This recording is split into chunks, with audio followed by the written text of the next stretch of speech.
The LG Procast, the podcast, is intended for informational and entertainment purposes only. The views or opinions expressed by the podcast hosts and guests do not necessarily reflect the official position of LG. For the latest and most accurate information about LG products, please consult relevant product manuals and related documentation. The information provided in this podcast episode is for informational purposes only and does not constitute professional advice. While we strive to provide accurate and up-to-date information, we make no representation or warranties of any kind, express or implied, about the completeness, accuracy, reliability, or suitability of the information for any specific application in the following discussion.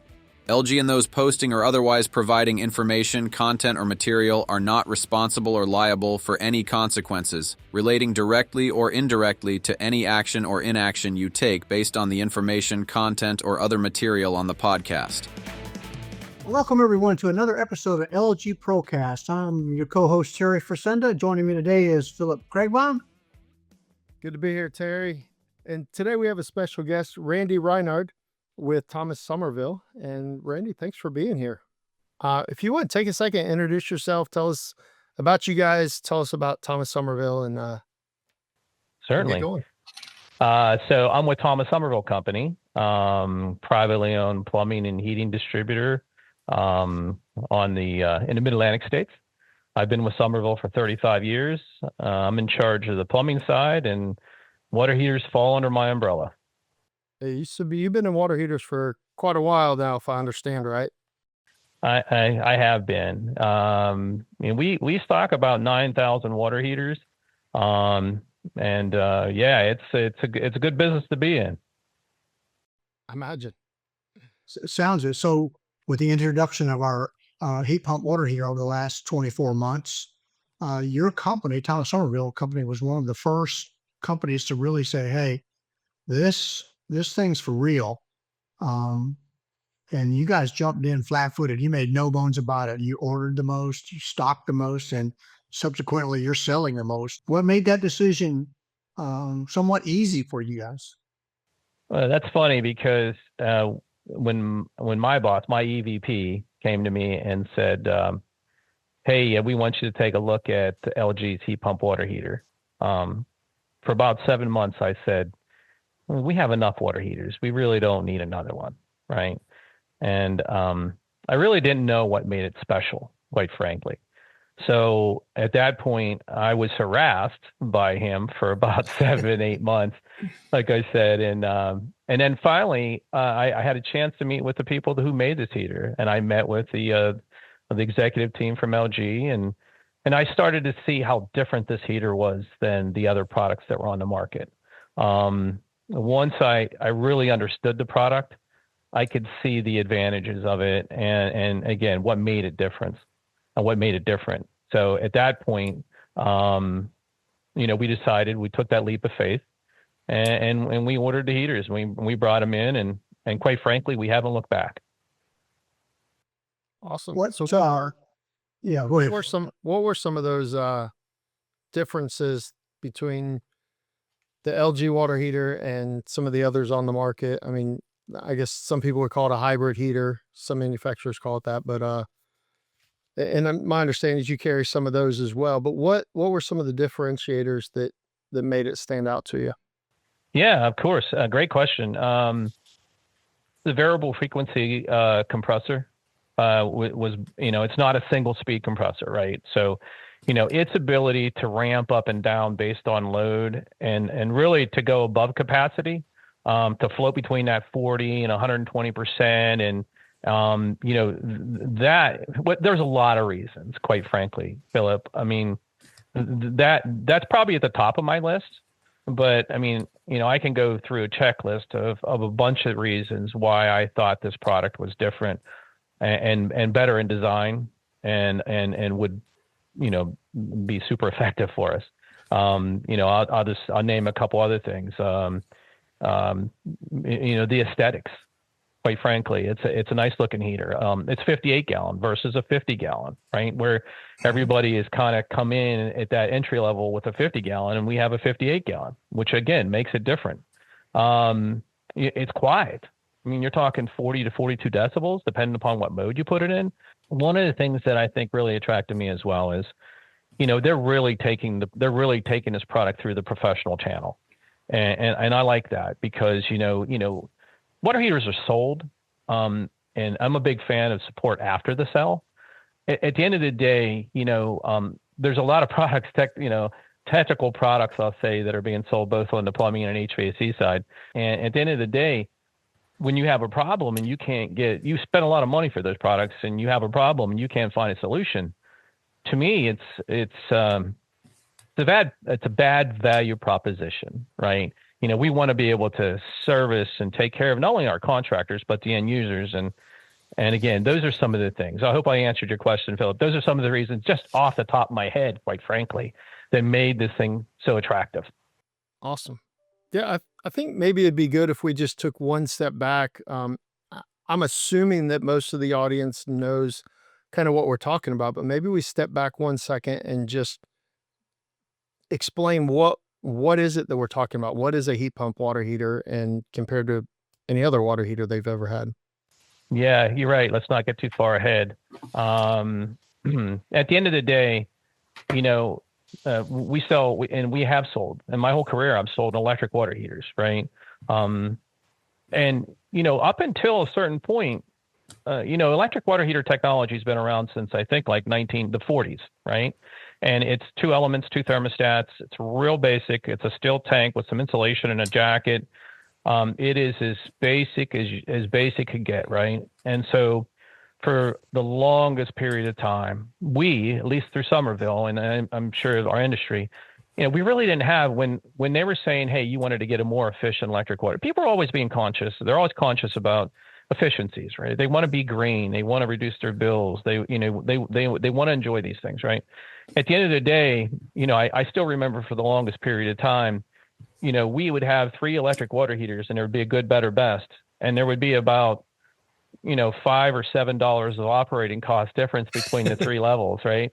And so you were like, hey, I'm going to go from good to best, and be like, great, you're going to save $7 a year, right? And so at the end of the day, we really never had a good offering. So when we started to embrace heat pump technology, I would say in 2012, we now all of a sudden started to see, what that could do to somebody's utility bills, right?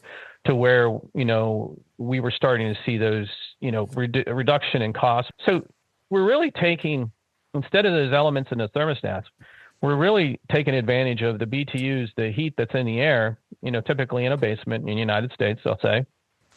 And not everywhere, of course, North America is vastly different in how these things get applied. But, we're taking BTUs that are in the air, and we're transferring those energies into the tank, and we're doing it really super efficient. Now, we still have some backup elements that are involved in that. And so we're utilizing both of those. We're using backup elements, a refrigeration cycle, and we're doing it super effectively, super efficiently. And again, it can work in literally any market. We've seen it. I mean, at first when we were doing heat pump water heaters, people would be like, you're across the Mason-Dixon line, because our company splits through the Mason-Dixon line. And at that point, it was like, they're probably not going to be effective up in Pennsylvania and New England and stuff. And quite frankly, that's far from the truth. I haven't seen an application that we really couldn't solve unless it was a space requirement. Does that make sense? Yeah, Absolutely. we talk about that heat pump generality, if you will, across the HVAC lineup as well. Prior to the introduction of inverter-driven heat pumps, cold climate heat pumps, there was a pretty solid line where, heat pumps below here, okay, heat pumps above here, not an option, right? So it is good to see that. So I like you, I'm a personal user of that LG heat pump water heater, and I know exactly what it's done for me on a personal level. My home's in Florida, and this is not in the basement, because if it was, it would be underwater.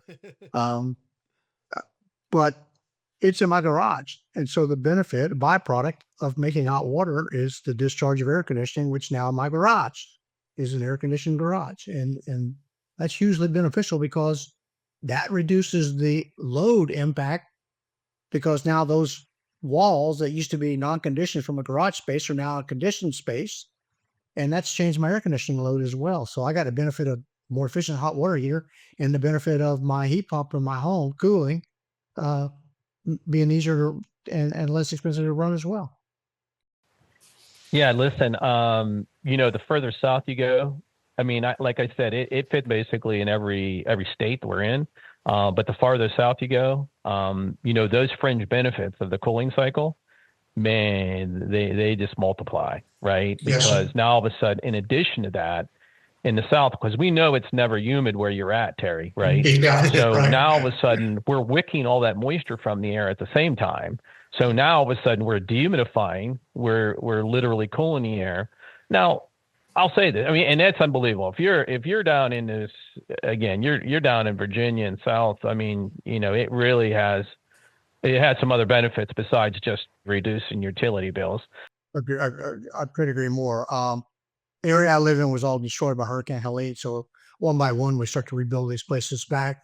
My neighbor just finished their new home, put this 58-gallon water heater in his laundry room, all right, in a conditioned space because, like you touched on, aesthetically, it's beautiful, right? 42 decibels. They don't hear it run. But the first comment as we get into our heating season here is this, holy cow, my laundry room is incredibly cold, right? And I've never known anyone to not complain about going in the laundry room and it be, cool or cold in there versus being hot. So they're very pleased with that byproduct for sure. Yeah. And there can be a challenge. Hey, listen, again, we're in the Mid-Atlantic states, Maryland, Virginia, Pennsylvania, Delaware, West Virginia, D.C. There's a little bit of a challenge. Like everything we do, my whole career, I'm always application driven, right? There's always the right tool for the job, right? There's the right product for the application.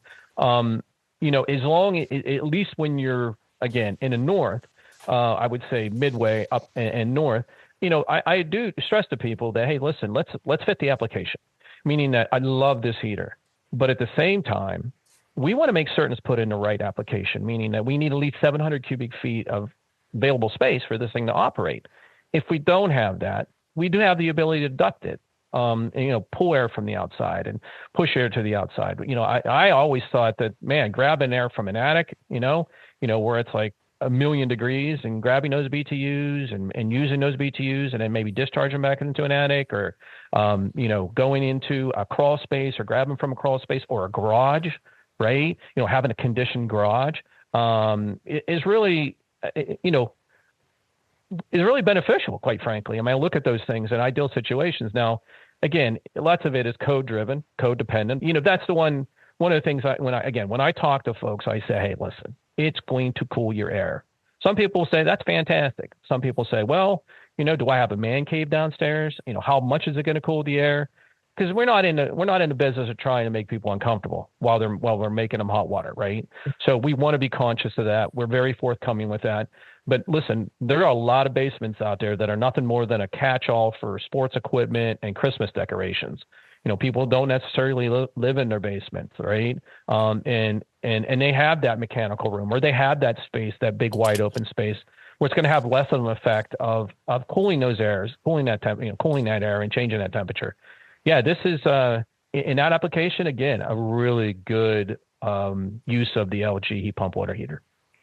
Yeah, I have one in my basement, and it's in the storage side of my basement, and it's great. Keeps it dehumidified, circulates the air around a little bit, so it doesn't get that staleness that you get sometimes from the air just sitting. So I'm a big fan of that as well.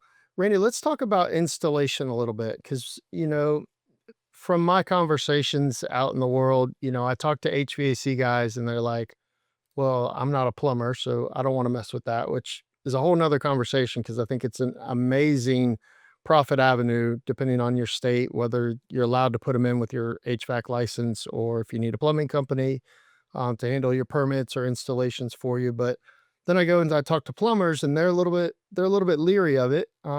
Hey, thing's got a heat pump on top. It's got some electronics. I don't know how to work on that. I don't know how to put it in. So maybe we can dispel some of those fears a little bit and talk about how easy the installation is. Yeah, listen, if you can put a 50-gallon electric water heater in, you basically can put this in, right? It's the same electric.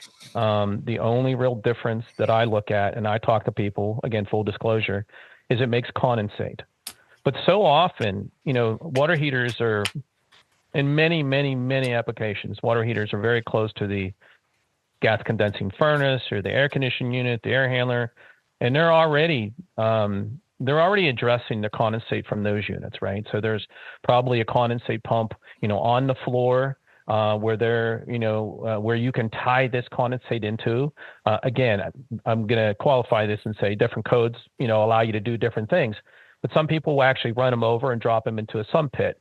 And that doesn't scare me at all, because of the fact that this water coming off these units, it's not acidic. It's not the byproduct of gas combustion, right? So it's just water. That's all it is, right? So as long as you could buy a $40 condensate pump and pump it out and deal with it appropriately. Other than that, I mean, setting this thing in place, running electric to it, doing your normal running cold water, hot water, purging the system before operation, doing all those things, it's real straightforward. And listen, we have more plumbers putting these things in than HVAC techs, and we sell gobs of them. And quite frankly, it has been a really good product in that sense, because again, plumbers and HVAC guys, it's a sealed system. It's not a plumbing guy going out there having to have a set of gauges and some refrigerant and doing this. It's literally, what it's like? It's like putting a refrigerator in your house. But the only thing different is you got to run hot and cold lines to it, and you got to adjust the condensate. Other than that, it's real straightforward. Really, it's no different than any other water heater, to your point, except for the condensate drain that you gotta deal with some condensate, but pretty easy. Electrical, same 30 amps as a typical water heater. Am I right? Yeah, it's just a 30 amp circuit, and it's running. I'm so glad you mentioned about the refrigeration cycle, because that's the first thing we talk to plumbers about, quite frankly. And again, I should have mentioned that, is the fact that you kind of dispel the fears that these guys, again, will have to have an EPA license, will have to have R134 refrigerant, will have to be able to work on the unit. Man, everything within that sealed refrigeration cycle, the compressor, the coils and stuff like that. In addition to that, Somerville, we have our own trained in-house experts on this product.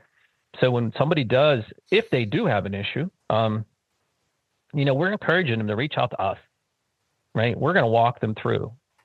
This unit is fully diagnostic, meaning that there's like 30, I don't even know, you guys probably know, but I think there's like 33 troubleshooting codes with this thing that really dial in. If there is an issue, we'll dial in and tell us exactly what the problem is.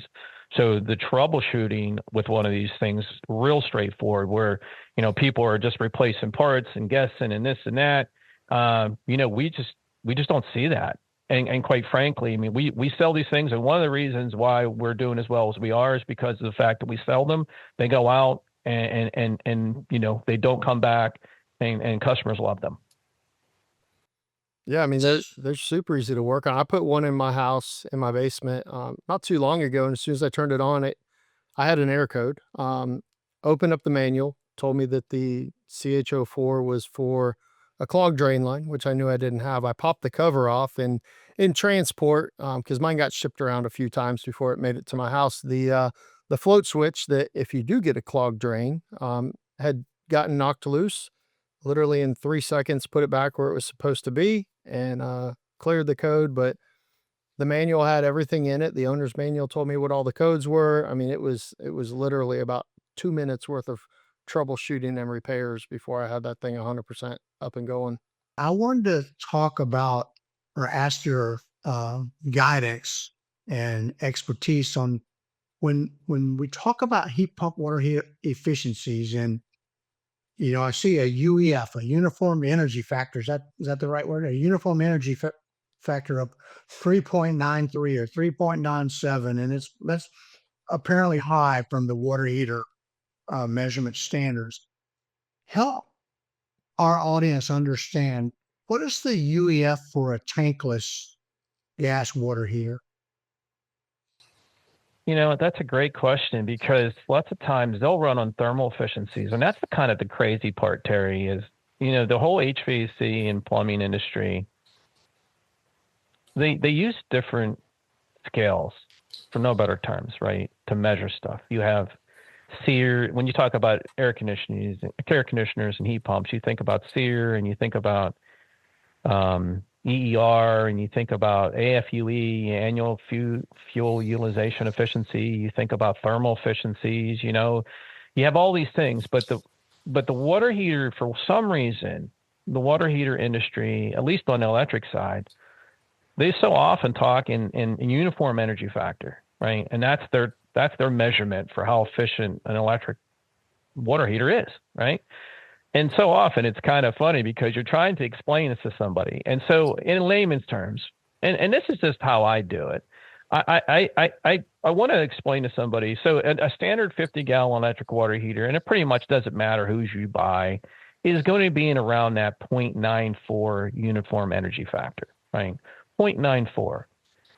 The 58-gallon LG is 3.93.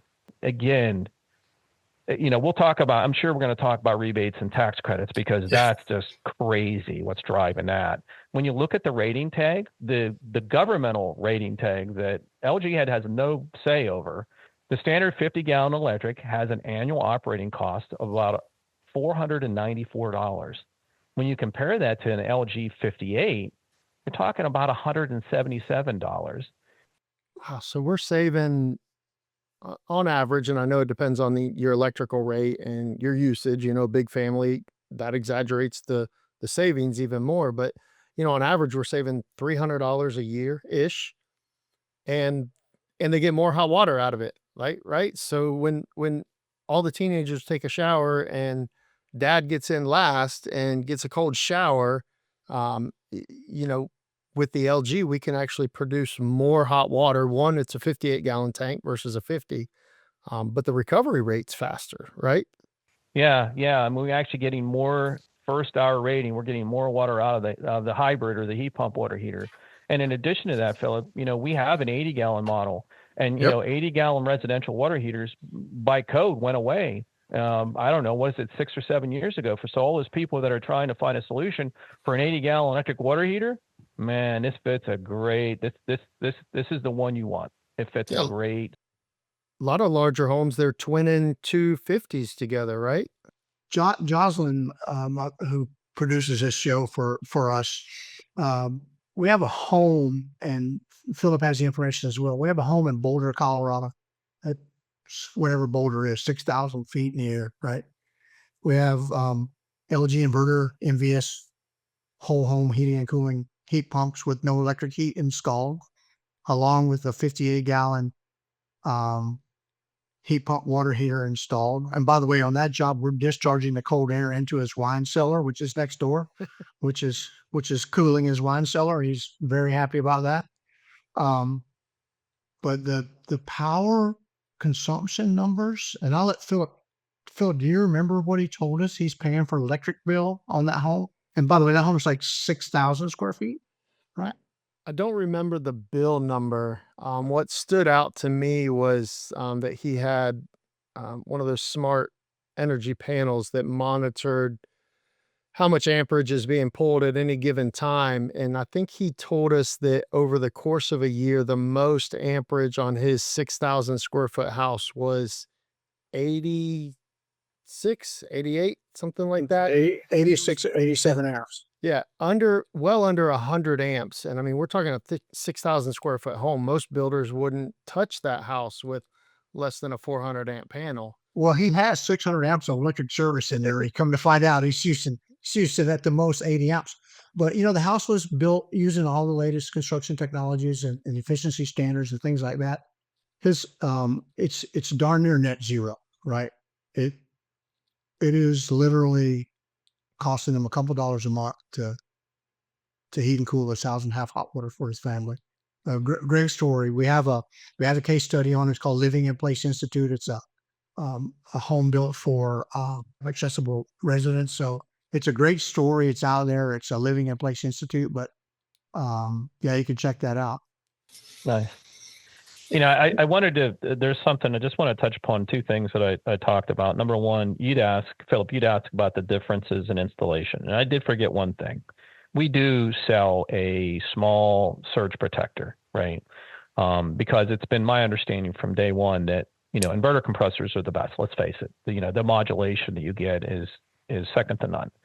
But surge in itself is really, I'll call it almost like a kryptonite to an inverter compressor, right? So one of the things, our insurance policy is this: we sell a small, inexpensive surge suppressor that we just ask our contractors to install with the heater to protect it. I just want to make certain that gets out, because we don't sell them without, just so you know. Now, if the house had a whole house surge protection and already had really good surge protection, is it needed? No, it's not. But we're doubling down. We're trying to make certain that, again, you got this really good product. We just want to protect it. Yeah. And same as all of our HVAC equipment, anything with a circuit board, whether it's inverter or not, but especially with inverter equipment, anything with a circuit board is, at the mercy of the power that's coming to it, whether it's getting low voltage, high voltage, surges, any of that needs to be protected against. So yeah, I would definitely applaud the use of a surge protector. If it's really in an area that has, prone to low voltage or dirty power, you can get a voltage monitor that'll drop out if the voltage gets out of range. So there's aftermarket support for these products, but to your point, a surge protector is a great first step for most houses. And I think there's some that maybe could use a little bit extra beyond that, but I think that's a great suggestion there. We've only got a few minutes left. We don't want to keep you too long. We appreciate you being here.